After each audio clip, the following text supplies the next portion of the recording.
Zee 24 तास एक पाऊल पुढे। शिवसेना प्रमुखांचे अंत्यसंस्कार झाले ती जागा सोडण्यास शिवसेनेनं नकार दिलाय। अंत्यसंस्कार करण्यात आलेली जागा शिवसैनिकांसाठी अयोध्या एवढीच पवित्र आहे। देशातल्या लाखो शिवसैनिकांचे ते श्रद्धास्थान आहे। त्यामुळे सरकार आणि न्यायालयानं या वादात पडू नये असं आवाहन शिवसेनेचे खासदार संजय राऊत यांनी केलंय। शिवसेनेनं ही आक्रमक भूमिका घेतलेली असताना चर्चेनं प्रश्न सुटेल असा आशावाद गृहमंत्री आर पाटील यांनी व्यक्त केलाय।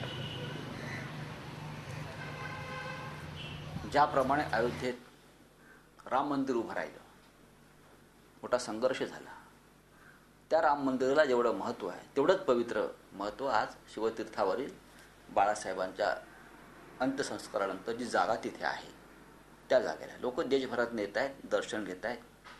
आणि मला असं वाटतं की ते पावित्र्य आणि त्या जागेचं महत्त्व तसंच राहील, त्यात कुठेही बदल होणार नाही। आम्ही त्याला स्मारक म्हणत नाही, माझ्या दृष्टीनं ते श्रद्धेचं स्थान आहे आणि श्रद्धा आणि भावनेच्या संदर्भात सरकारनं फार लक्ष घालू नये।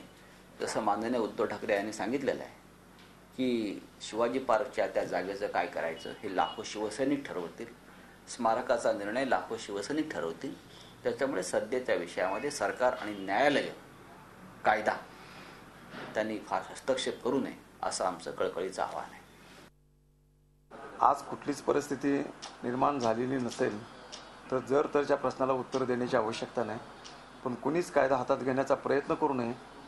आपल्या राज्यामध्ये शांततेचं, संयमाचं वातावरण ठेवावं, ह्या गृहमंत्री म्हणून माझं आव्हान आहे, माझ्या सूचना आहेत। राऊतांनी स्पष्ट शब्दात सांगितलं की स्ट्रक्चर जे होतं ते टेम्पररी असो नाहीतर अजून काहीही, मात्र ते काढलं जाणार नाही। आपण परवानगी देताना ते टेम्पररी असंच तसं परवानगी देण्यात आली होती, पण ते आता काढायला स्पष्ट शब्दात नकार दिलाय। ठीक आहे, या संदर्भामध्ये योग्य वेळी शासनाची भूमिका सांगितली जाईल। झी 24 तास एक पाऊल पुढे।